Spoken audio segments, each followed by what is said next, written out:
그리고 이 말씀을 그냥 이해하는 수준으로 받지 마시고 충분히 내가 전달할 사람이 있기 때문에 전할 수 있는 수준으로 받으시면 좋겠습니다. At hindi po pwedeng maintindihan lang po natin, kundi ang standard po natin dapat, ako ba bilang isa kong nakapakinig, kaya ko ba itong ibahagi din sa ibang tao? 선교사님들하고 한 10여 차례 이렇게 사경회를 진행했었습니다. Nakaraan po kasama ng ibang mga missionary ay nagkaroon po kami ng 10번 정도 사경회를. mga 10 times po na magkakasama-sama po para po sa ganitong gawain. 100여 명씩 이렇게 선교사님들이 모였었는데 선교사님들이 다 신학이 준비되어 있고 선교 현장이 준비되어 있는 분이고 늘 이렇게 목회하고 설교하시는 분이십니다. At yung mga missionary po na yun po ay mga nagpe-preach po, mga pastors din po sila, at talagang batikan na po sa pagpapastor. 다 아는 성경 구절이고 충분히 이해된다, 너무 쉽다 이렇게 생각을 했다가 막상 당신의 교회 가서 풀어내려고 하니까 이렇게 잘 풀어내지지 못하는 그런 일들을 나중에 고백하는 얘기를 들었습니다. Noong unang po, akala nila dahil sanay na sila sa pagtuturo, sa pagpipreach, akala nila alam na nila. Pero after nilang mapakinggan itong mga lectures po na ito, when they go back to their mga churches at ito ine-explain na nila, doon sila nagkaroon ng confession na na-realize nila na hindi pala sapat yung aming nalalaman at mali pala yung aming mga alam. Kaya na-realize nila yung mga natutunan po nila. 여러분의 교회에, 여러분의 그 사역의 대상 중에 신학이 없고 가장 뭔가의 어떤 성경적인 지식이 없는 자들에게도 충분히 가르칠 수 있을 만큼 여러분들이 소화하는 은혜가 있었으면 좋겠습니다. Kaya I hope po na bawat sa po sa inyo, kakayanin po ninyo na magbahagi din sa inyong mga church members, lalong-lalo na doon sa mga wala pang sa pananampalataya. Yung wala po talagang alam sa salita ng Diyos, when you go back to your churches, kaya niyo po silang paliwanagan ng klaro at tama. 자, 이제 3강은 문제가 생기다. 그리고 4강은 그 문제의 근본적인 원인이 뭐냐, 그 얘기를 말씀드리도록 하겠습니다. Sa lecture 3 po, ay pag-aaralan po natin yung problem occurs, nagkaroon ng problema. At pagdating naman po ng lecture 4, ano po ba yung essence ng problem? Ano po bang problema ang natanggap po ng tao? 우리는 지금 그리스도를 올바로 이해하기 위해서 배경적인 설명을 하고 있는 겁니다. At para maunawaan natin yung Christ o yung Kristo, ito po ay mga background studies po na kailangan natin pag-aralan. 지난 시간에 두 번째 강의를 통해서 우리 인간이 얼마나 복을 받은 존재인지, 하나님의 형상대로 지음받았다고 하는 것이 얼마나 놀라운 것인지를 우리가 정리했습니다. Kanina po, before na lecture 2, pinag-aralan natin kung anong klaseng tao tayo mga nilalang ng Diyos at kung gaano tayo pinagpala ng Panginoon ay atin po itong napag-aralan. 근데 한순간에 엄청난 문제가 우리 인간에게 들어옵니다. Ngunit biglaan po nagkaroon ng problema ang tao. 이건 아담의 인생뿐만 아니라 모든 인류의 인생을 파멸로 이끈 그런 문제이죠. Ngunit ito po hindi lamang naging problema ni Adan, ngunit sa lahat ng tao na sa bawat salinlahi ay naipasa po ang problema pong ito. 온 지구뿐만 아니라 온 우주에 큰 충격이 되는 그런 문제. At hindi lamang po sa ating sa earth, kundi sa buong sanlilikha po ay nagkaroon ng problema. 얼마나 문제가 컸으면 하나님이 직접 인간의 몸을 입고 오셔서 그것도 죽으시고 부활하심으로 그리고 성령의 역사하심으로만 그 문제 가운데서 건져낼 수 있는 그런 일이 벌어진 것입니다. Kung gaano kalaki po yung problema na ang Panginoong Diyos kailangan niyang maparito dito sa lupa, nagkatawang tao at siya po ay nahirapan, namatay sa krus at nabuhay muli, kinakailangan niyang gawin yun para masunod ang kalooban ng Diyos Ama nang sa gayon masolusyonan ang problema ng tao. 적지 않는 기독교인들이 복음의 가치도 모를 뿐만 아니라 인간에게 있는 문제의 심각성을 거의 알지 못하고 있습니다. May mga Kristiyanong matagal na hindi nila alam ang ang tunay na ebanghelyo at may mga tao ding hindi nila alam ano ba ang problema ng tao kung gaano ito katindi. 그냥 가난 문제, 아니면 질병 문제, 아니면 관계 문제 이 정도로 생각하고 거기에 모든 인생을 들고 있습니다. Ang iniisip lang po ng ilan, ang problema lang natin po ay yung kahirapan, problema po sa mga sakit. Yun lang yung naiisip ng karamihan sa kung anong problema ng tao. 아닙니다. 우리 인생의 문제는 그 정도의 문제가 아닙니다. Ngunit hindi lang po yun yung problema natin, hindi po yun yung pinaka-problema ng tao. 모든 인류가 영원이라고 하는 시간을 투자해도 우리 인간은 스스로 절대 그 문제에서 빠져나올 수 없을 정도로 심각합니다. Ang problema ko natin, napakatindi na hindi lang po physical na problema ang pinag-uusapan natin dito, kundi spiritual na problema na hindi natin kayang mawala doon sa pamamagitan lang ng ating sariling kalakasan at pamamaraan po natin. 자, 우리 3번 문제가 생기다 보시도록 하겠습니다. Tingnan mo natin ang lecture 3, a problem occurs, nagkaroon po ng problema, isang problema ang naganap. 첫 번째 주제는 모든 것을 잃어버렸다는 것입니다. At unang topic po under lecture 3 po is everything is lost. Lahat ay nawala. 이게 무슨 말이냐? 지난 2강에 말씀드렸습니다. 인간이 하나님의 형상대로 지음받았다고 하는 말은 이러한 말이라고 얘기했습니다.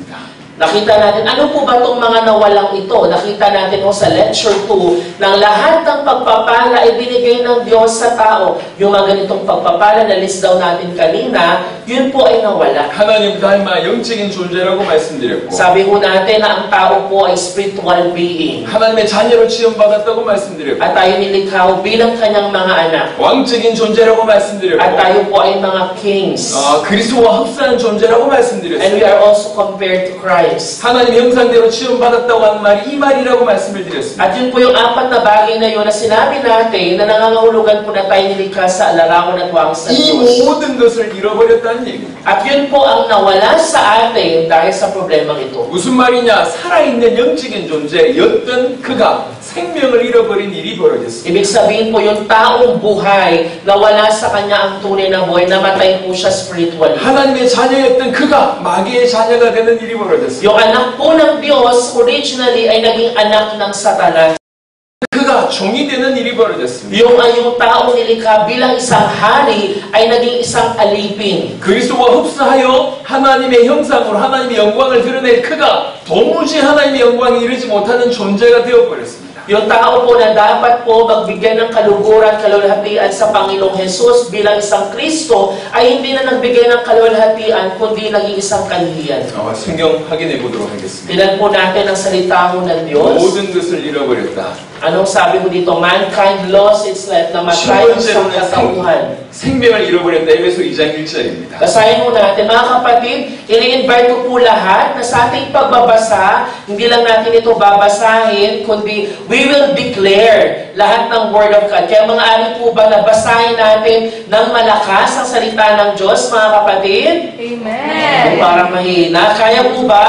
Amen. Basahin ng malakas. 1, 2, 3, go! Noong una'y patay kayo, dahil sa inyong mga masaway at mga kasalanan. Amen. 영적인 존재였던 그가 영적으로 죽게 되는 일이 벌어진 것입니다. Ang sabi po, yung tao po na spiritual being, anong nangyari ho? Namatay siya spiritually. 그야말로 생명을 잃어버리게 된 거죠. Ibig sabihin po, nawala sa kanya yung buhay. 여러분 이거는 보통 얘기가 아닙니다. Ito po hindi po normal lang po na usapan. 우리가 육신의 생명을 잃어버리는 것도 큰 문제지만 영원한 생명을 잃어버리는 것은 비교할 수 없을 정도의 큰 문제입니다. Alam niyo, problema po kapag namatay po tayo physically. Pero mas seryosong problema po ang mamatay tayo spiritually dahil nahiwalay tayo sa Diyos. 구원받지 못한 사람들은 성경에서 얘기하고 있습니다. 이미 사형 선고가 하나님 이미 사형을 선고한 바로 그런 자입니다. Alam niyo po, yung mga tao po na hindi po nakakilala pa sa Panginoong Diyos, sila po ay tumatanggap po ng mga parusa dahil wala pa sila sa Panginoong Jesus. 그리고 하나님의 자녀였던 그가 마귀의 자녀가 되었다고 요한복음 8장 44절에 말씀하고 있습니다. At ano pong sabi ho dito ng John chapter 8 verse 44, minsan po basahin mo natin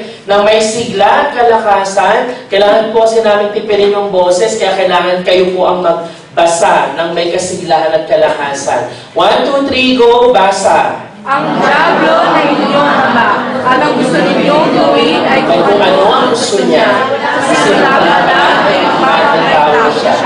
Hindi siya pumalit sa katotohanan kailanman, sapagkat walang puwang sa kanya ang katotohanan. Kapag nagsasalita siya ng kasinungalingan, nagsasalita siya ayon sa kanyang kalikasan, sapagkat siya ay sinungaling at siya ang ama ng kasinungalingan. 이 말씀은 예수님이 직접 하신 말씀입니다. Ito po salita na ito ay salitang sinabi mismo ng Panginoong Jesus. 우리는 하나님의 자녀 아니면 사단의 자녀 둘 중에 하나입니다. Dalawa lang po yan, either anak po tayo ng Diyos o anak po tayo ng devil. 그리고 우리는 왕 같은 존재였습니다. At tayo din po ay mga being na katulad ng isang hari. 하나님 앞에서는 피조물이지만 피조물 중에는 우리 왕이었어요. At tayo po ay lahat creation ng Panginoon, pero among all creations, we were kings. Tayo po yung mga hari. 그런데 왕이었던 그 자가 하루아침에 종이 되는 일이 벌어졌어요. Ngunit pag gising natin na isang araw, yung ating dating king identity ay naging isang slave. 누구에게 종노릇 하고 있냐? Ano po nangyari? Kanino po tayo naging alipin? 하나님이 아닌 자들에게 종노릇 하고 있고 Tayo po ay hindi ho naging alipin ho ng Panginoong Diyos. 죽음의 종노릇 하고 있습니다. Sabi ho, tayo po ay lumalakad po sa kamatayan at alipin po nito. 갈라디아 4장 8절과 히브리 2장 15절 보시면 Ano pong sabi ng Galatians chapter 4 verse 8? Basahin mo natin. 1, 2, 3, go. Noong hindi pa ninyo nakikilala ang Diyos, kayo'y alipin ng mga bagay na hindi totoong mga Diyos. Amen. 히브리 2장 15절 Tinanong natin Hebrews chapter 2 verse 15. Sige po. 1, 2, 3, go. Sa pamamagitan din ng kanyang kamatayan, ay pinalaya niya ang lahat ng tao na bumubuhay ay nalipin ang takot sa kamatayan. 생명을 잃어버리고 마귀의 자녀가 되고 또 왕이었던 자가 종이 되는 일이 벌어졌습니다. Ano nangyari po? Tayo po nawalan ng buhay. We lost our lives. Tapos yung ating pagkakilanlan bilang mga anak, hindi tayo naging anak ng Diyos, kundi naging anak ng kaaway. At tayo din nawala sa atin yung pagiging sanghali, kundi naging alipin po ng kaaway at ng kamatayan. 그리고 우리는 그리스도와 흡사하여 하나님의 형상을 하나님을 드러내는 하나님의 영광을 드러내는 자였는데 하나님의 영광을 드러내기는커녕 도무지 하나님의 영광이 이르지 못하는 자가 되어버렸습니다. At originally po tayo po ay nagbibigay dapat ng kaluwalhatian sa Diyos. Ngunit dahil sa problemang ito, tayo po ay bumagsak at hindi na nakapagbigay po ng kaluwalhatian sa Panginoong Diyos. 로마서 3장 23절에 이렇게 언급하고 있습니다. Basahin mo natin lahat, Romans 3 verse 23. 1, 2, 3, go. Sapagkat ang lahat ay nagkasala at walang sino mang nakaabot sa kaluwalhatian ng Diyos. Amen. 여러분 이 주제에 대해서 진지하게 한번 생각해 보시길 바랍니다. I hope po, isipin mo natin ng seryoso ito pong verse mo na ito. 도대체 인간이 잃어버린 게 뭐다? Ano ba yung talagang nawala ko sa tao? 하나님의 형상대로 지음받은 그가 하나님의 형상을 잃어버린다고 하는 것이 도대체 이게 뭘 의미하는 거야? Ano bang ibig sabihin na ang tao na wangis, nilikha ng Diyos ayon sa kanyang wangis at larawan, nawala niya ito? Ano po bang ibig sabihin 이게 nun? 모든 걸 잃어버린 거예요. Ibig sabihin po ng mga kapatid, lahat ng bagay ay nawala po sa kanya. 피아노를 기가 막히게 잘 치는 친구가 손을 잃어버렸어요. Halimbawa po, ang isang tao na magaling po magpiano, isang araw nawala siya ng kamay. 최고의 노래하는 자가 목소리를 잃어버렸어요. Halimbawa talagang napakagaling na singer, pero gumising siya isang araw nawalan siya ng boses. 제가 이제 이렇게 알고 있는 젊은 청년이 있습니다. Pero po ang kilala ko na sa pong kabataan, 어릴 때부터 축구를 너무 잘했어요. siya po ay magaling talaga mula bata sa soccer. 그래서 축구 감독이 찾아와가지고 자기 밑에 와서 이 운동하자고까지 얘기했어요. Kaya maging mga director po ng mga soccer ay lumalapit po sa kanya at pinagyayaya po siya maglaro. 근데 이 아이가 자라면서 말이 이상해지기 시작합니다. Pero habang tumalaki po itong batang na to, bigla po nagkaroon ng weird na condition. 점점 걷기 힘들 정도로 다리가 장애가 생기기 시작합니다. Nagkaroon po ng disability yung kanya pong legs na hindi po siya nakakalakad din ng maayos. 사실은 인생이 무너질 수밖에 없는 것이죠. Nangyari po, syempre, mahilig po siya sa soccer, magaling po. Kung mangyari po yun sa kanya, parang talagang gumuho yung kanyang mundo. 다행히 이 청년에게는 하나님께서 찾아오셔서 깊이 만나주셨기 때문에 오히려 그 상황 속에서도 선교사로 지금 준비하고 있습니다. Ngunit sa kabila ng kanyang naranasan po, ang Panginoon lumapit sa kanyang buhay at nagkaroon ng magandang relasyon sa Diyos. Ngayon po ay hindi nagpatalo sa sitwasyon, kundi naghahanda po siya bilang isang misyonaryo. 하지만 생각을 해보세요. 가수가 목소리를 잃어버리고 요리사가 미각을 잃어버리고 이 축구 선수가 다리를 잃어버리고 사실 전부를 잃어버린 거거든요. Halimbawa, isipin niyo pong mabuti, ang isa pong singer na wala po siya ng boses, magaling siya kumanta. Ang isang nagluluto, isang chef, nawalan siya ng panlasa. O maging ang isang soccer player, nawalan siya ng paa.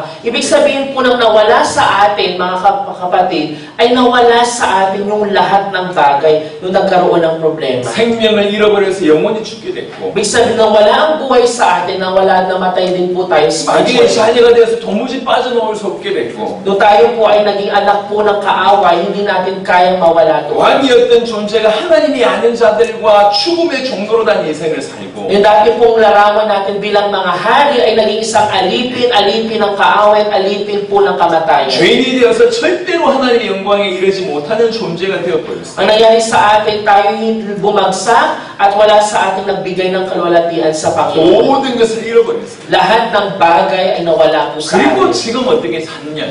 Kaya ang mahalaga po tanong, paano tayo nabubuhay mo ngayon? 이건 뭐와 마찬가지냐면은 이런 겁니다.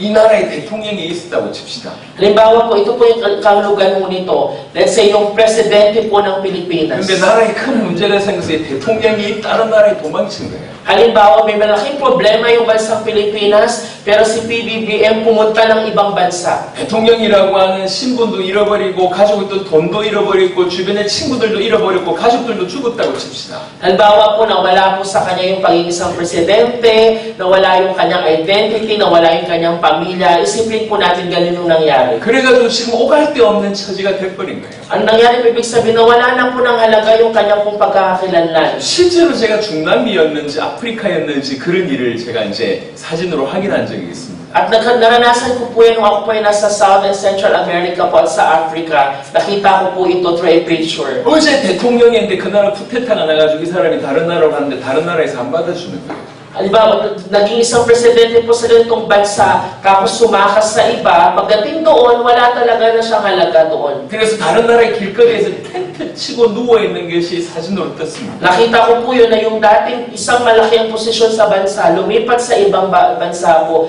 doon na sa lansangan, naggumawa na lang ng tent, ganung klaseng pamumuhay yung nangyari. 가지고 있는 모든 것을 잃어버렸어요. Lahat ng meron siya, nawala sa kanya. 그래서 지금 어떻게 살고 있냐는 거죠. Kaya ang mahalaga po ay paano tayo nabubuhay ngayon. 일본은 모든 것을 잃어버린 것에 대한 관점이라면 두 번째, 지금은 우리의 상태가 어떠하냐, 그게 두 번째 관점. Kaya yung unang bagay po, lahat ng bagay na wala sa atin. Ngayon, ang pangalawang bagay na titingnan natin, ano yung klase ng buhay meron tayo ngayon? 지금의 인간의 비참함은 어떠하냐? Kaya tinanong natin, anong estado ng tao ngayon? 몇 구절 성경을 통해서 확인해 보겠습니다. Tinanong natin sa pamamagitan ng salita ng Diyos. 먼저는 창세기 1장 2절입니다. Tinanong natin Genesis chapter 1 verse 2, ang kalagayan mo ng tao. Pakibasa nga ng lahat ng gising pa, 1, 2, 3, go.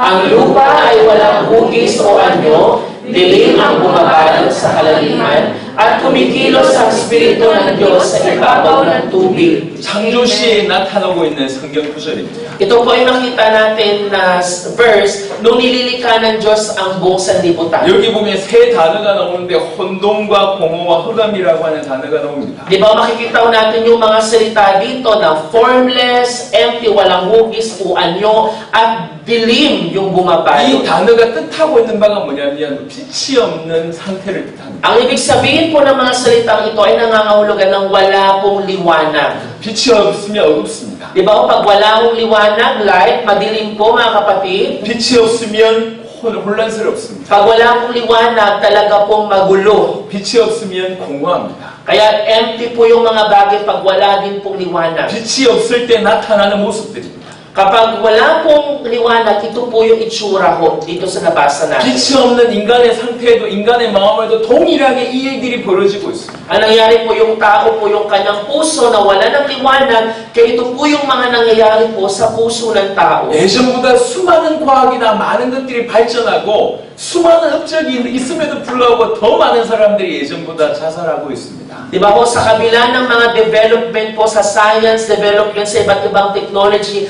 ang tao po mas lumalalim, dumadami po yung percentage ng mga nagpapakamatay. 불안을 비롯해서 정신적인 문제가 너무 많습니다. At hindi lang po yun, kundi mga mental health problems. 어둡다는 거예요. Ibig sabihin, madilim po ang sanlibutan ngayon. 길이 어둡고 생각이 어둡고 마음이 어둡고 감정이 어둡고 전부 어두운 겁니다. Madilim po ang lahat ng bagay, madilim ang daan, madilim ang isipan, madilim ang puso, lahat ng bagay po ay napupuno ng kadiliman. 어디로 가야 될지 모르니 당연히 방황합니다. 혼란스럽습니다. Hindi natin alam kung saan pupunta, kaya ang nangyayari po tayo nagkakaroon ng kaguluhan. 나름대로 뭔가 목적을 정하고 열심히 했는데 그 목적지에 올라가보니 그게 길이 아닌 거예요. 그때 찾아오는 것이 허무라는 것이. Ibig sabihin po ng formless and empty, kahit anong pagsisikap natin na ma-achieve yung isang goal na ito, pagdating natin doon, na-realize natin, ay hindi pala ito yung nais ng Diyos. Dahil madilim nga po, ito po ang kondisyon ng tao. 역사가 얘기합니다. 돈 없는 자보다 돈 있는 자들이 더 방황합니다. Diba kapag nakita natin po sa history,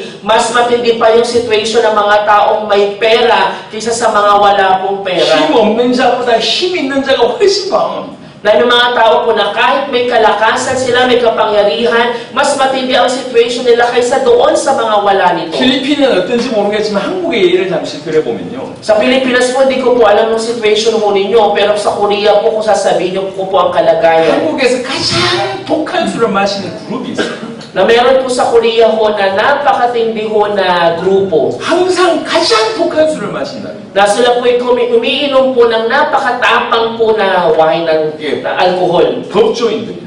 법을 Yan po yung mga nasa pamahalaan gumagawa ng batas. 겉으로 볼 때는요, 돈 많고 인정받는 사람들입니다. Ibig sabihin sila po yung talaga kung meron silang may kapangyarihan, sa panlabas po meron sila, talagang stable yung kanilang mga buhay. 하지만 이 사람들이 다룬 건 뭐냐면 가장 극악한 죄인만 다루는 거예요. Pero po, pag nakita ko natin, sila po yung may matindi pang problema dahil po sa mga tao may mga kasalanan. 돈은 많이 버는데 상대하는 듯이 그런 어두운 죄악들을 못 견디는 거예요. Ibig sabihin po, may pera man sila, pero dahil sa mga kaso at mga situation na kanilang kinakaharap, hindi nila kaya itong malapaglabanan. 또 가장 독한 술을 마시는 그룹 중에 한 그룹이 의사들이에요. At ano pa po yung mga grupo na talagang malakas uminom, yung mga doktor sa Korea. 병 치료해 주잖아요. 그리고 사람들에게 인정받지 않습니까? 좋습니다. Di ba ho, kapag mga doktor, sila po yung nagpapagaling sa mga tao, nagagamot, hindi nila makayanan yung stress, yung natatanggap nila from their 하지만 patients. 하는 일이 뭐냔 말이에요. Pero ano po ba yung ginagawa ho nila? 치과 의사 훌륭하잖아요. Di ba ho, sila po yung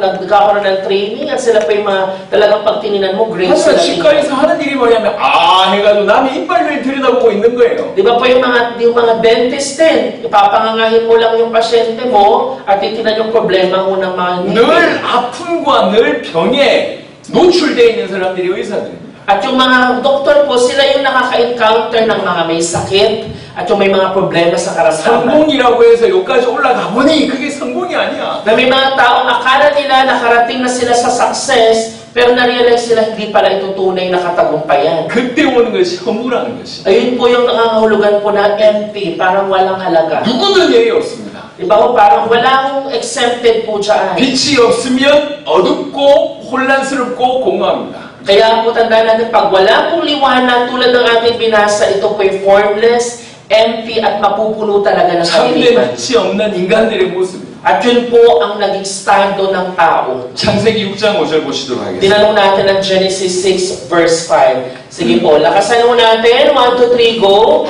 Nakita ni Yahweh na laganap na ang kasamaan ng tao sa daigdig at puro kasamaan na lamang ang palagi nasa isip nito. 여러분 졸리시죠? 조금만 참으세요. 우리 20분은 더 해야 돼.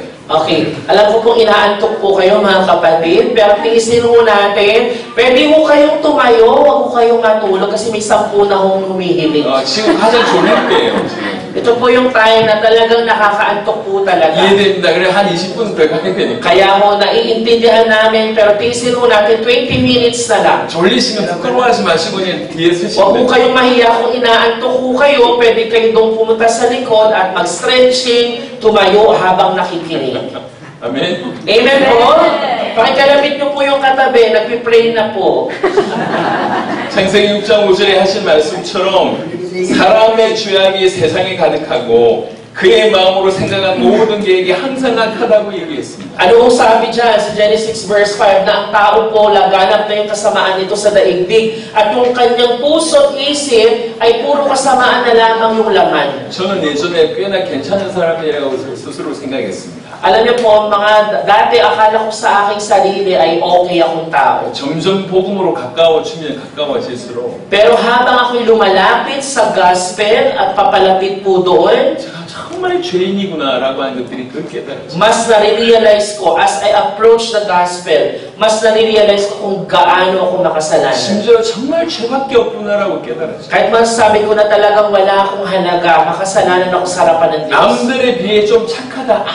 아무런 말도 아닙니다. 아무런 영향이 없습니다. 진짜 중요한 건 말씀 앞에 내가 죄인이라고 하는 사실을 깨닫는 거예요. Wala akong halaga po kapag kinumpara natin yung ating sarili sa ibang tao na ako'y mabait, mas mabait ako, mas okay ako. Ang pinakamahalaga, ano ba ako sa harapan ng Ebanghelyo na ako ay isang makasalanan, hindi sa anumang klaseng basihan. 여러분 인생의 비참함을 정확하게 목도하셔야 됩니다. Kaya naman po mga kapatid, kailangan natin makita talaga yung ating mga sarili. Let's meditate on it kung saan po tayo 그냥 대충 나는 죄인이라고 하는 생각과 나는 영원히 지옥 갈 수밖에 없는 사형수라고 내가 받아들이는 것은 다른 얘기예요. Alam niyo po, iba po yung sinasabi lang natin na ako ay makasalanan. Tinanggap mo. Kumpara sa isang taong iniisip na siya'y makasalanan at siya'y karapat-dapat na maparusahan. Tulad ng isang prisoner. 내가 저 밖에는 교통법률 정도 어긴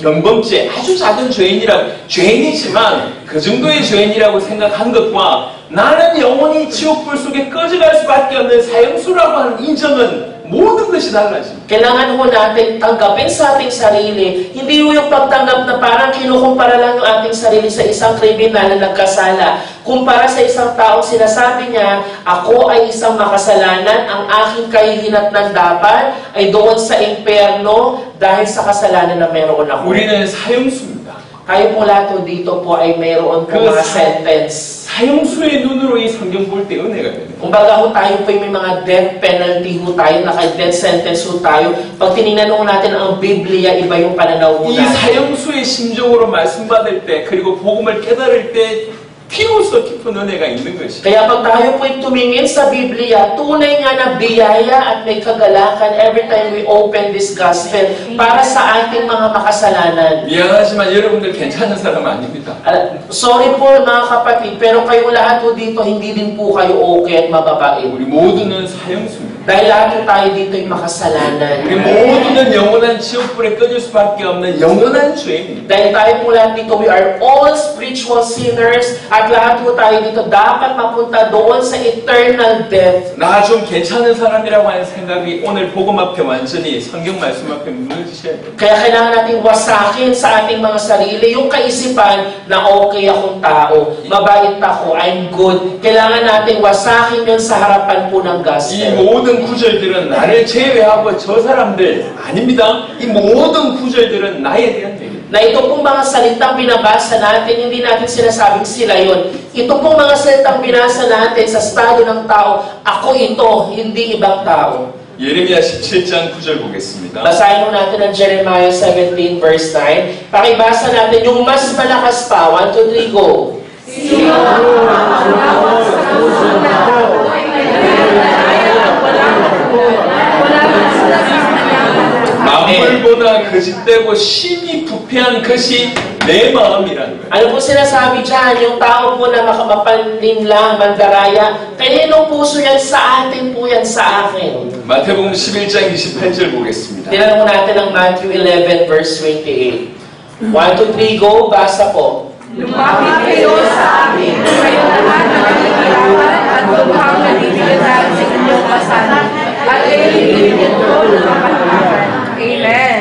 모든 사람들이 수고하고 무거운 짐을 지고 있습니다. Lahat po ng tao may pasan-pasan po na mabigat na pasanin. 쉼이 없다는 거예요. Ibig sabihin, wala po siyang kapahingahan. 진정한 쉼이 없는 상태를 얘기합니다. Pinapakita mo dito yung kalagayan po na sobrang tindi ng walang kapahingahan, 우리 kapaguran. 인간의 비참함에 대해서 가장 잘 얘기하고 있는 것 중에 하나가 이사야 1장 4절부터 6절입니다. At pinapakita ko sa verses po na Isaiah chapter 1 verse 4 to 6, yung talagang matinding kalagayan mo ng tao. Ano pong sabi sa Isaiah chapter 1 verse 4 to 6? 1, 2, 3, go.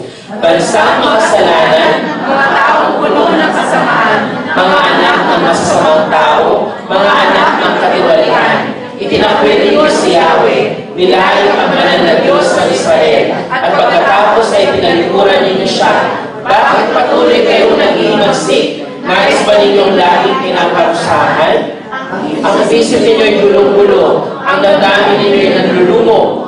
Kayo yung ulo ng karamdaman, mula ulo hanggang paa. Katawan ninyo'y ulat, latay at tumudugong sugat. Ang mga ito ay nagnanaknak at wala ang benta at wala man lamang gamot na mailagay. 늘 악을 행하고 행위가 부패합니다.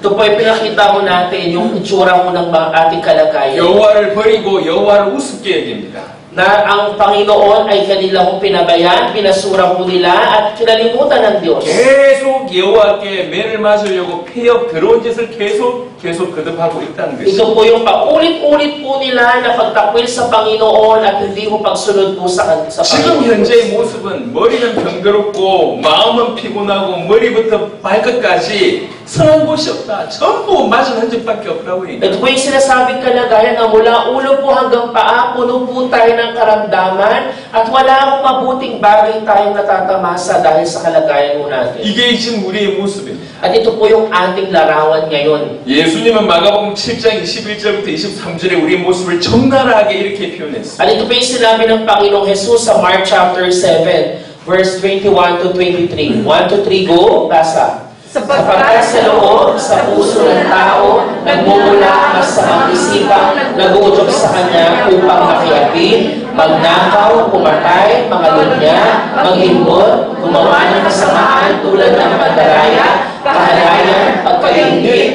paninirang puri, pagmamayabang at kahangalan. Ang lahat ng masamang bagay na ito ay nanggagaling sa puso at dahil sa mga ito ay nagiging marumi ang tao. 이 모든 것이 밖에 있는 게 아니에요. 이 모든 것이 우리 안에 있다는 거예요. Ito mga bagay po na ito mga kapatid, wala siya sa labas, kundi nandito po sa ating mga puso.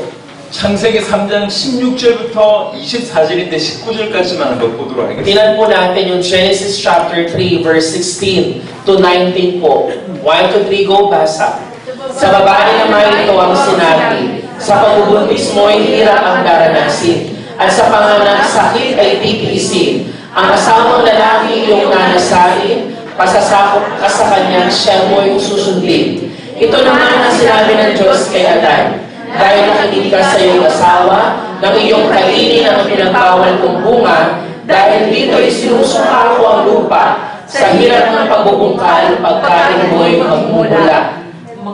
Mga damo at tinik ang iyong aanihin, halaman sa gubat ang iyong kakainin. Sa pagod at pawis, pagkain mo'y manggagaling, maghihirap ka hanggang sa maliging. Dahil sa alabo, doon ka nanggaling. Sa lupang alabo ay babalik ka rin. 창세기 3장 초반은 우리 모든 인류의 문제가 어디서 왔는지에 대한 원인을 밝힌다고 하면 16절부터 24절은 지금 현재 인간이 가지고 있는 모든 문제의 요약이라고 Kung titignan po natin yung naging source ng lahat ng problema ng tao, ito po yung pinakasummary po ng problema natin. Makikita natin dito sa chapter 3 ng Genesis verse 16 to 19. 16절에 보니까 여자에게 내가 너에게 임신한 고통을 크게 더한다고 되어 있습니다. Nakita ko natin po sa verse 16 yung naging parusa ho sa babae. 여러분 이게 저주 중에 하나입니다. Ito po yung naging curse ng babae lalo nung sila po yung nag-disobey sa 우리 Panginoon. 어머니들이 자녀들을 얼마나 힘들게 이렇게 출생을 합니까? Di ba ho, ang mga nanay, lalo na mga magulang, ang hirap po ng pagbibigay ng panganganak. 그 고통이 클 뿐만 아니라 출생하고 나서도 아이를 출산하고 나서도 한참을 그 몸을 보호합니다. At hindi lang po yung panganganak ang naging problema masakit. After din mapanganak, kailangan pong matindi yung pagdaanan ng mga kababaihan. 하지만 짐승들은 그렇지가 않아요. 소가 산후조리 한다는 말 들어본 적이 있습니까? 그렇지 않습니다. Pero di ba po ang mga hayop, hindi po sila dumaranas ng hirap tulad ng babae. 고통을 크게 더하리니. Hindi po sila ganun katinding paghihirap at pain ang nararanasan. 근데 제가 알기로 고통이라는 단어가 처음 등장하는 곳이 바로 이 구절입니다. Alam niyo po, yung salitang pain o yung sakit, dito po siya unang lumabas. Dito sa verse na ito. 타락한 인류에게 고통이 들어오는 것입니다. Ibig sabihin, after po bumagsak ng tao dahil sa kasalanan, doon po pumasok yung pain o yung sakit. 그리고 수고가 들어옵니다. Doon din pumasok yung hard work, yung paghihirap ng lalaki. 아내는 남편을 원하고 남편은 아내를 다스립니다. Ang sabi mo, yung babae, nanaisin niya yung kanyang asawang lalaki, at yung mga lalaki din, kailangan nilang pamunuan yung mga babae. 원래는 아내와 남편이 하나님을 바라보면서 이렇게 삼각형 형태로 되어 있는 것이 이게 정상인데요. Yung pinaka-normal na creation ng Panginoon, parang triangle na ang babae at lalaki, parehas silang nakatingin doon sa Panginoon. 하나님을 잃어버린 그 자리에 남편이 그 위에 올라간 겁니다. Ang nangyari, nung bumagsak ang tao dahil sa kasalanan, yung lalaki ngayon ang pumalit sa posisyon ng Diyos, nasa taas siya ngayon. 남편이 아내를 다스리려고 해요. Gusto ng lalaki ngayon na pamunuan maging ang 남편 kalangkan. 자기도 능력이 없고 자기도 자기 스스로를 다스릴 수가 없는데 Na yung lalaki, kahit na wala siyang kakayahan, pero sinisikap niya na siyang mamuno. 그리고 아내는 항상 남편을 원합니다. At ang babae naman, talagang ninanais niya yung kanyang asawa. 필리핀은 제가 잘 모르겠어요. Hindi ko po alam ang situation dito sa Pilipinas. 한국은 이렇습니다. Pero sa Korea, ganito. 한국은 아줌마들이 만나면 항상 남편 욕합니다. Alam niyo po, ako sa Korea po, pag ang mga ajuma, yung mga babaeng matanda, magsama-sama sila, they say bad things about their husband. 남편을 욕하면서 힘을 얻어요. At kapag sila po ay nagsabi ng masamang bagay tungkol sa asawa nila, doon sila sumisigla. Doon sila nagkakaroon ng lakas. Parang ganito din sa Pilipinas. 필리핀은 안 그렇겠죠. Tuka kayo. 필리핀은 안 그렇겠죠. Di ba ho, sa Pilipinas, hindi ganon? 한국만 그렇겠죠. Sa Korea lang po ba yun? 필리핀도 그렇습니까? Ganun din po ba sa Pilipinas? Alam mo, mami. 근데요, 그렇게 남편을 욕하면서 전화만 하면 남편에게 어디냐고 묻습니다. Pero ganun ang ginagawa ko, di ba ho? Pero pag nang tumawag na dun sa lalaki asawa, tatanong, nasaan ka? 아침에도 전화하면 어디냐고 물어보고 Di ba ho? Pag sa umaga, magtatawag, nasaan ka? 점심에도 어디냐고 물어보고 Maging sa lunchtime, tatanungin, mahal, nasaan ka? 어디냐고 물어봐요. At ganun din sa gabi, nagtatanong, nasaan ka? 항상 남편을 욕하는데 또 한편으로 항상 남편을 원해. Na kahit na ano sabihin, chismis na pangit sa asawang lalaki, hahanap-hanapin pa rin ng asawang babae yung kanyang 지금 asawang 우리는 lalaki. 뭘 얘기하고 있냐면 저주의 내용을 얘기하고 있어요. Ano ba ba't natin ito sinasabi? Sinasabi natin yung sumpang natanggap ng lalaking babae. 그게 저주라는 거예요. Ibig sabihin po, they're receiving the 여러분, curse. 지구상의 제일 심각한 문제는 환경 문제 아닙니다. Alam niyo, hindi problema po yung ating pong paligid. 어느 나라나 어느 시대나 가장 심각한 문제가 하나 있는데 Isa lang po ang problema ho ng anumang bansa o anumang generation. 그게 청소년 문제예요. Ibig sabihin po nun, yun po yung 청소년 문제. Ibig sabihin po yung kanila hong pagsuway sa Panginoon. 청소년들이 비행하고 하는 문제가 어느 시대나 어느 나라나 가장 큰 문제예요. Pinaka-problema po yung mga kabataan, di po ba ngayon, sa anumang generation, anumang bansa, yung mga youth. 이 청소년 문제의 근본은 뭡니까? 왜 청소년 문제가 드러나죠? Ang mga youth po natin, bakit kaya may problema? 그게 가정 문제 때문입니다. Kasi po, ang may problema ko sa mga pamilya. 여러분 모든 인류에게 있어서 가장 큰 문제 중에 하나가 바로 이 가정 문제입니다. At ito po, sa buong problema ko lang sa daigdigan, ang problema po makita natin ito, family problem. 17절 후반절을 보니까 너로 말미암아 땅이 저주를 받는다고 얘기했습니다. Ano po sabi ko sa verse 17 ho dito? Sabi ho dyan, cursed is the ground, sinumpa po ang lupa. 모든 인류와 모든 우주의 대표인 아담이 타락함으로 말미암아 땅까지 저주받는 일이 벌어졌습니다. Ibig sabihin po, yung representative ng tao sa mundo na si Adan, hindi lang po siya yung sinumpa na maghihirap, maging yung lupa po ay sinumpa ng Panginoon. 그게 자연 문제, 환경 문제, 질병 문제라고 얘기할 수 있습니다. Pwede natin sabihin na ito po ay problema ho sa mga karamdaman, problema ho sa environment, ito po ay nararanasan dahil sa pagsumpa ho sa lupa. 그리고 너는 평생 수고해야지 그 소산을 먹는다고 얘기했어요. At ano pong sabi? Buong buhay mo, ikaw ay maghihirap, magbubungkal ka, maghihirap ka. 땀 흘려야지 먹을 것을 먹는다고 얘기했어요. Na magkakaroon ka ng pagkain kung ikaw ay pagpapawisan mo lang yung iyong trabaho. 이게 경제의 문제입니다. Ibig sabihin po yung problema mo ng pinansyal. 우리가 경험하고 있는 모든 문제가 사실 여기에 요약되어 있습니다. At dito natin makikita ho yung buong summary ng anong problema ng buong sanlibutan. 그야말로 저주 가운데 있다가 히브리 9장 27절에 한 번 죽게 되고 그 후에는 심판이 있게 됩니다. Kaya naman po, ito po yung curse na natanggap. Pero pagdating ho ng Hebrews chapter 9, verse 27, ay lumabas po yung salitang judgment. Ano pong sabi? Pakibasa natin, 1, 2, 3, go. itinakda sa mga tao,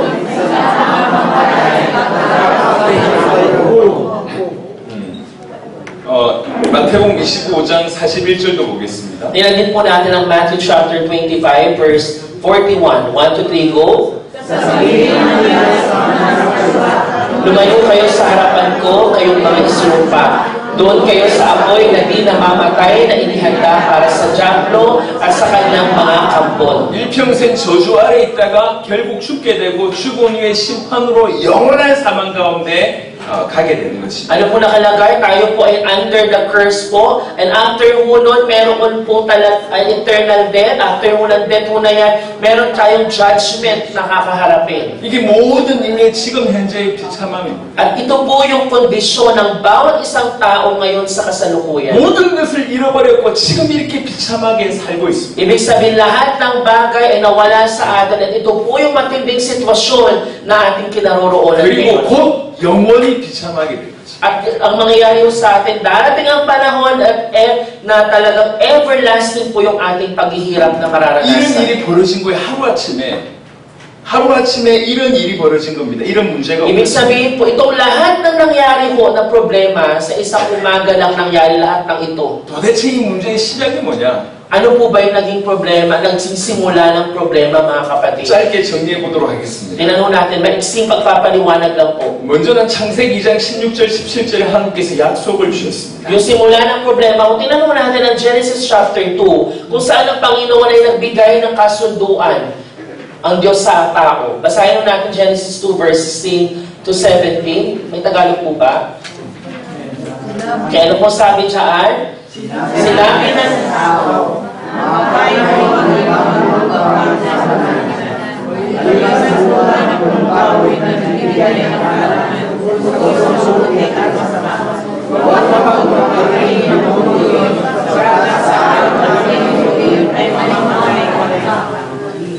그러니까 이 구절에 약속 주신 것이 얼마나 큰 축복인지 제가 말씀을 드렸습니다. Sinabi ko po sa inyo kanina na ang Panginoon, yung pagbibigay niya ng kasunduan sa atin, isang napakalaking biyaya po. 또 다르게 제가 설명을 드려보면요. At yun kung iba pong pagpapaliwanag, 요한복음 1장에 말씀이 하나님과 함께 계셨고 그 말씀이 하나님이다라고 하는 표현이 요한복음 1장에 나와 있습니다. hindi ko ba nakita sa John chapter 1 ang sabi doon, in the beginning was the Word, and the Word was with God, and the Word was God. Yun po yung sabi sa John. 그래서 창세기 2장 16절 17절은 하나님이 언약을 주셨다는 표현도 맞지만 말씀이신 하나님이 말씀을 주셨다고 하는 표현도 맞는 겁니다. Kaya naman pag tinanong natin ang Genesis 2 verses 16 to 17, ang Panginoon nagbigay ng kasunduan sa tao at pwede din nating masabi na ang Panginoon nagbigay ng salita sa tao. 그건 하나의 유일한 약속이었습니다. Ito po ay isa lamang po na kasunduan. 선악을 알게 하는 나무의 열매 그거 먹지 말라는 거예요. Ano po yung commandment po na hindi pwedeng kainin yung punong kahoy na nagbibigay ng kaalaman sa good and evil. 그건 어려운 약속이 아니었습니다. Hindi po siya mahirap po na kasunduan. 굉장히 지키기 쉬운 것이었어요. Napakadali lamang sundin dapat nun. 지금 현재 신학자들도 그 나무는 아마도 감람나무이거나 포도나무이거나 할 것이다 라고 얘기합니다. May mga Bible scholars po na nagsasabi na marahil ito po ay isang grape tree o di kaya iba pang klaseng puno. Yun yung kanilang interpretation sa puno. 에덴 동산 전역에 감람나무, 포도나무 많습니다. Dahil po doon po sa Eden na garden, marami po doon mga grape tree, pati po iba pang mga klaseng punong kahoy. 선악을 알게 하는 나무 열매는 동산 중앙에 있다는 거예요. At yung ito pong puno na to, na tree of the knowledge of good and evil, ang kanyang lokasyon po nandoon sa gitna ng hardin. 그 열매가 무슨 효력이 있다 이렇게 생각하시면 안 됩니다. Kaya hindi natin pwede isipin, ano bang klaseng bunga meron yun? 그 나무가 선악을 알게 하는 나무예요. Dahil yung puno ho na yun ay nagsasabi po sa atin ng kaalaman sa good and evil. 그 나무를 보고 따먹지 않는 것이 선이고 그 나무를 보고 따먹는 것이 악이다. 그 나무가 선악을 알게 하는 나무라는 것이죠. Pag tinignan ho natin, yung puno na yun nagbibigay ng bunga ho na nasasabi ho ng kaalaman patungkol sa good and evil. 여러분 하나님에게는 선악을 알게 하는 나무 열매 이게 중요한 게 아니에요. 하나님은 뭐가 중요하면 내 자녀가, 이 하나님의 자녀가 약속을 지키느냐, 요걸 지금 보시는 거예요. Alam niyo po, ang mahalaga sa Panginoon, hindi ho yung pag-alam kung ano ba yung tama, ano ba yung good and evil. Ang tinitingnan ng Diyos, itong aking anak ba na ito ay susunod sa kasunduang ibinigay ko sa kanya. 이게 너무 귀해서 이거 따먹지 마라, 이 얘기가 아니라고요. Hindi po ibig sabihin po na ito'y napakahalaga, ay huwag mong kainin yon. Kundi ang tinitingnan ng Diyos ay kung susunod siya sa commandment ng Panginoon. 그러니까 이 나무가 초점이 있는 것이 아니라 이 친구가 약속을 지키냐, 여기에 중심이 있는 거예요. Hindi mo mahalaga na malaman kung ano ba itong klaseng puno na ito na good and evil. Ang tinitingnan ng Diyos kung ito pong tao na to ay susunod sa kanyang utos. 그래서 그 약속은 유일한 약속일 뿐만 아니라 굉장히 지키기 쉬운 약속이에요. 무슨 말이냐면 굳이 그거 안 먹어도 에덴 동산 전역에 감람나무, 포도나무 얼마든지 많기 때문에 안 따먹어도 됩니다. 어렵지 않다는 거죠. Di ba kung pag tinisip po natin, nag-iisa lamang po yung kasunduan na yon at napakadali lamang sundin. Dahil kahit hindi mo kainin yung puno na to, around sa Garden ng Eden, napakarami pang puno na pwedeng kainin. Tinitingnan lang ng Diyos kung ang tao ay susunod sa kanyang utos. 그 마치 뭐가 같냐면 다른 의자들은 다 안 돼. 이 의자만 앉지 마. 이런 거하고 똑같습니다. Ganito din po yun. Ang dami mang upuan mo dyan, ang sabi lang ng Diyos, huwag kang umupo dito sa upuan na to. 다른 건 다 만져도 되는데 요 기둥만 만지지 마. 이런 거와 같습니다. Na lahat ng bagay pwede mong hawakan, pero huwag mong hahawakan itong poste na yan. 지키고 쉬운 약속이에요. Di ba po napakadali lang dapat sundin yung kasunduan? 그리고 그냥 평범한 오늘을 살고 있어요. 아담이 평범한 오늘을 살고 있는데 이 약속이 온 거예요. At ito pong si Adan po, talagang normal lang siya nabubuhay doon sa Garden of Eden, biglang binigay itong kasunduang ito sa kanya. 어제와 똑같은 하루를 보내고 있는데 이 약속이 옴으로 무슨 일이 벌어졌냐면 어제와 똑같은 이 하루의 의미가 가치가 달라졌어요. 어제와 똑같이 살았는데 오늘은 약속이 왔기 때문에 내가 약속을 지키는 삶이 된 겁니다. Ibig sabihin po, napakadali lang ang ginagawa ni Adan. Simpleng buhay, ginagawa niya, same with yesterday. Pero bakit biglang sa araw na to, nagbigay ng kasunduan ang Diyos? Ibig sabihin, nagbabago ng meaning, ng value, yung araw na yon kasi nagbigay ang Diyos ng panibagong isang kasunduan sa kanya. 뭘 원하시냐? 그 언약에 순종하기를 원하시냐? Ano pong kagustuhan ng Panginoon? Yung kasunduan na yon ay sundin, to obey the commandment, yung covenant. 이 약속을 지킨다고 하는 것은 이 약속을 주신 분을 인정한다는 얘기고 이분을 인정한다는 얘기는 이분을 예배한다는 얘기예요. Ibig sabihin po nun, kapag sinabi natin sinusunod yung kasunduan, that means ikaw yung acknowledge itong tao, itong nagbigay ng kasunduan ng Diyos na to. At ikaw ay sumusunod po sa Kanya. 우리가 알고 있는 바대로 그 유일하고 그 지키기 쉬운 그 엄청난 언약을 결국은 어기게 됩니다. Kaya nangyari po, ito pong kasunduan na yan, yung covenant po, alam mo natin, dumating po siya sa eksena ho ng tao. 왜 어기게 됩니까? Bakit po kaya siya dumating? 창세기 3장에 잘 나와 있습니다. Tingnan mo natin po ang Genesis chapter 3. 먼저는 사단에게 속임받는 일이 일어났습니다. Ang nangyari po, nawasak po ang covenant, makikita natin yan sa Genesis chapter 3. 창세기 3장 1절입니다. Basahin natin ang verse 1. Nandiyan pa po kayo? Sige, basahin natin. 1, 2, 3, go! Ang ahas na pinakapuso sa lahat ng hayop na nilikha ng Panginoong Yahweh. Isang araw tinanong nito ang babae, totoo ba sinabi ng Diyos na huwag kayo kakain ng anumang bungang kahoy sa halamanan? 이 뱀은, 이 옛뱀은 계시록 12장에 분명히 언급하기를 사단이라고 얘기하고 있습니다. Sa Revelations po, pinahayag po doon kung ano po itong hayop, itong ahas na to. At sinabi doon, ito po ay si Satan. 사단의 속임수에 빠져서 언약을 어겼다는 거죠. Ibig sabihin po, nahulog ang tao sa paninimlang ni Satanas. 그리고 두 번째, 세 번째 알지 못해서 믿지 않아서는 사실 똑같은 얘기인데 알지 못하고 믿지 않아서 결국 죄를 모했다는 얘기입니다. At ang pangalawang bagay po, bakit nawasak ang covenant? Ang tao po may ignorance siya, hindi niya alam. At pangalawa, dahil sa kasalanan po ay nagkaroon yung unbelief po. Ibig sabihin, pareha po ito na nangangahulugan na pumasok po sila sa kasalanan. 창세기 3장 2절 3절 보겠습니다. Tingnan mo natin ang Genesis 3 verse 2 to 3. 1, 2, 3, go! Sumagot ang babae. Wait lang po, mas malakas pa. Lahat po tayo. 1, 2, 3, go! Basa! Sumagot ang babae. Maaari namin kainin ang mga bunga sa halamanan. Huwag lang ang bunga ng puno na sa gitna niyon. Sinabi ng Diyos na huwag namin kakainin, hihimuin man ang bunga nito. Kung kami raw ay kakain ito, mamamatay kami. 하나님이 창세기 2장 약속을 주셨을 때 하와는 존재하지 않았습니다.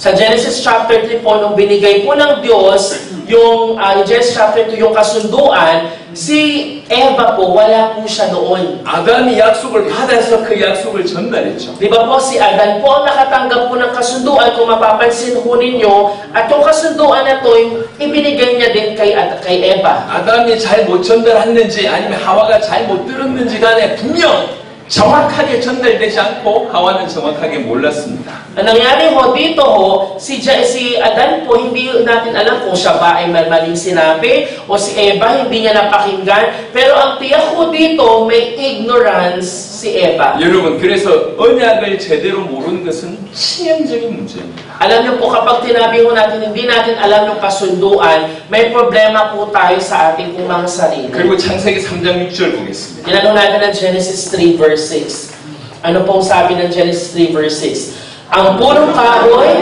Napakamutulas sa pagiging ng babae, at sa palagay niya ay masarap ang bunga nito. naisip din niya na nakahanga ang maging marunong, kaya kumita siya ng bunga at kumain nito. Binigyan niya ang kanyang asawa at kumain din ito. 하와가 선악을 알게 하는 나무 열매를 따먹을 때 아담은 그 옆에 있었다고 성경은 얘기하고 있습니다. At sabi mo dito, nung si Eva po ay kumuha ng punong kahoy na yon, kasama niya po si Adan, katabi niya ho. 근데 하와가 따먹고 죽지 않거든요. Pero si Eva po, nung siya po ay kumuha at kumain, hindi naman po siya namatay. 이게 충돌이 일어나는 거예요. Pero nagkaroon po siya ngayon po na 자기는 하나님 말씀 따라 이건 죽어야 되는데 현실은 안 죽는 모습이 나오는 거예요. di ba makita natin na marahil nung nakita ko niya, si Eva, kumain noong pinagbabawal na bunga, pero hindi siya namatay. 실제 하와는 그 따먹는 순간 이미 영적으로 죽었고 곧 영육이 분리된 육신의 죽음이 올 것이고 영원한 죽음을 실제로 그 순간 일어났는데 아담이 볼 때 안 죽는 것처럼 보이거든요. Sa paningin po kasi ni Adan, nakita niya na si Eva, ay hindi naman siya namatay. Pero sa the moment na kumain si Eva, nung pinagbabawal na punong kain na yun, siya na ay namatay spiritually at nagtuloy-tuloy na yung kamatayan hanggang sa eternal death, gawa po ng pagtanggap po ng consequences po ng hindi pagsunod. 말씀과 현실이 서로 반대된다. 충돌되는 거죠. Ibig sabihin ko nagkaroon ng conflict between doon sa reality po at maging doon sa sinabi yung covenant ng Panginoon. 이때 필요한 게 뭐죠? 이때 필요한 게 믿음. Ano kaya ang pinaka-importante kailangan ng time na yon? Yung pananampalataya. 우리는 항상 현실 가운데 이런 걸 경험하고 있습니다. Kailangan mo natin magkaroon ng pananampalataya sa mga panahon na tayo po'y nalilito. 말씀과 현실이 늘 충돌되는 지점을 우리가 살고 있습니다. Kailangan mo natin pong manirahan na may pananampalataya sa pamagitan ng salita ng Diyos sa tuwing tayo po ay masishaken. 그때 우리 주님이 요구하시는 것이 믿음이에요. At yun po ang kinakailangan ng Diyos sa atin, yung pananampalataya. 아담은 그 믿음에 실패합니다. Dahil yung pananampalataya na yung doon po bumagsak si Adan. 하와는 은혜를 알지 못했고 아담은 알았음에도 불구하고 믿지 않았어요. Si Eva po hindi niya alam, ignorant po siya at may unbelief siya, kaya siya bumagsak. Si Adan naman, kahit alam niya, hindi niya pininiwalaan, kaya sila patuloy, pareha silang bumagsak. 그래서 죄를 범하게 됐습니다. Kaya ang nangyari po, pareha po silang nagkasala. 사단에게 속았고 죄를 범하게 됨으로 하나님과 결국 끊어지는 일이 벌어졌습니다. Ang nangyari po, dahil nga po nandilang sila ng kaaway ni Satan, nagkasala po sila, ang nangyari po, nahiwalay ang tao po sa Diyos. 창세기 3장 23절. Anong sabi ko sa Genesis 3 verse 23? 1 to 3, go, basa. Kaya pinalangis niya sa halamanan ng Eden ang tao upang magbukal ng lupang kanyang pinagmulan. 사단의 소가 죄를 범하여 하나님과 끊어짐으로 인류에게 모든 문제가 왔다라고 정의할 수 있습니다. Pwede natin ngayong masabi po na dahil sa pagkakasala ni Adan at ni Eva, at dahil sila po'y nagpalinlang sa kaaway, na-separate ngayon ang tao sa Diyos at doon po nagsimulang dumating lahat ng problema. 자, 시간이 좀 많이 갔습니다. At marami na pong oras po ang ating 다음 시간은 이 문제의 본질에 조금 더 집중하도록 하겠습니다. Mamaya po sa susunod na oras po ay pag-aralan pa natin tungkol sa problema